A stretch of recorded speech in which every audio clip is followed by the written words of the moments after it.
नमस्कार, मी बाळकृष्ण उत्तमराव फडतरे, माजी चेअरमन विकास सेवा सोसायटी गोंदवले बुद्रुक। आम्ही गेल्या वेळेस 13 जणी बिनविरोध आलो होतो। तर त्याची बी काहीतरी आमच्या मोठी जबाबदारी होती। कसं असतं, एक तर बिनविरोध आणि इलेक्शन ह्याच्यामध्ये खूप फरक असतो। इलेक्शन म्हणलं का जाऊ द्या, त्याचं काय मला करायचं, मी काय असं घालणार, मी माझ्या हिमतीवालोय। मात्र बिनविरोध केलं तर त्या जबाबदारी खूप वाढतात। तर सर्वात पहिली आमची मीटिंग झाली त्यावेळेस असं ठरलं की सोसायटी ही 72 वर्ष भाड्याच्या ह्याच्यामध्ये राहत होती। आणि दुसरी गोष्ट, वर जाताना रशी बांधली होती, एक वयस्कर माणसं होती, त्यांना चालता येत नव्हतं, रस्त्याला धरून जायचं, किंवा मग वरचा कुणाला तर सांगायचे कागद खाली घेऊन ये बाबा, त्याच्याकरता कागद खाली घेऊन यायचं, ते सह्या घ्यायच्या करत। तर पहिल्याच मीटिंग मध्ये की आम्ही 13 जणी, आम्ही कुठलंही राजकारण याच्यात नाही, हे जे आहे ते विकासाचं फक्त मी बोलणार आहे, कुठलं राजकारण नाही। 13 जणांनी सहमती दिली की बाबा ठीक आहे, आपण जागा विकत घेऊ। तर एकाने जर विरोध केला तर झालं असतं का? त्याच्यामुळे 13 हे होते ते बिनविरोधच होते, आणि कुठलंही राजकारण नाही, कुठलंही काय नाही, व्यवस्थित झालं। सगळ्यांनी ठराव दिला की आपण जागा विकत घेऊ।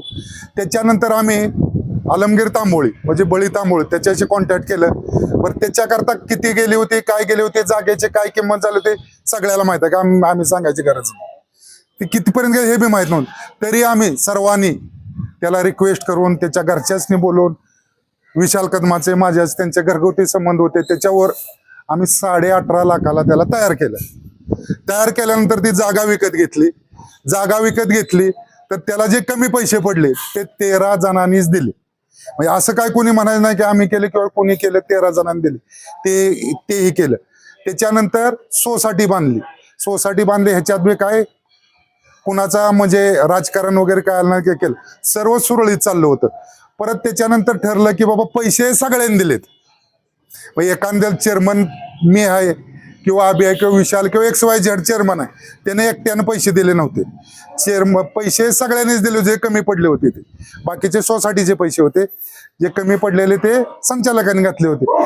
तर हे असताना मग आम्ही त्याच्यामध्ये ठराव घेतला, सगळ्यांची संमती, बाबा ज्याने पैसे दिलेत, एकाने दिले नाहीत, सगळ्यांनी देत, मग सगळ्याला आपण एक पद देऊया, काय 4 महिने होऊ द्या, 5 महिने होते। आणि ते सुरळीत चाललं होतं।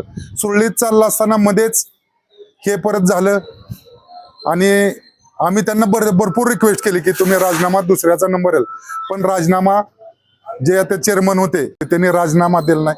शेवटी मी आधीच सांगितलं, जो राजीनामा देणार नाही, पहिल्यापासून माझं वचन होतं, जो राजीनामा देणार नाही ते ऐकणार नाही, त्यावेळेस माझा राजीनामा असताना एकट्याचा, पण माझ्या राजीनामा बरोबर बाकीच्याने राजीनामा दिला, त्याच्यामुळे ही सोसायटी बरखास्त झाली।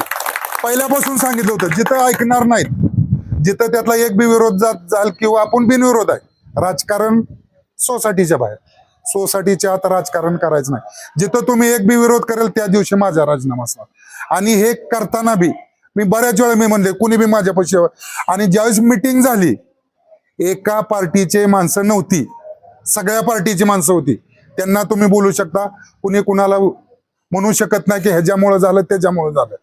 आणि त्याच्यामुळं एकाने जर ऐकलं नाही तर राजीनामा देणार होता। ह्या गोष्टीवर मी राजीनामा दिला। त्याच्यानंतर माझ्या नंतर त्यांना बी पटलं नसेल, त्यांनी दिला असेल, पण मी आधीच सांगितलं होतं, एक ऐकणार नाही त्याला मी त्या दिवशी मी राजीनामा देणार। एवढंच बोलून थांबतो। जय हिंद। अशाच महत्त्वाच्या आणि नवनवीन बातम्या पाहण्यासाठी आमच्या माणदेशी आवाज चॅनलला सबस्क्राईब करा आणि हा व्हिडिओ जास्तीत जास्त शेअर करा।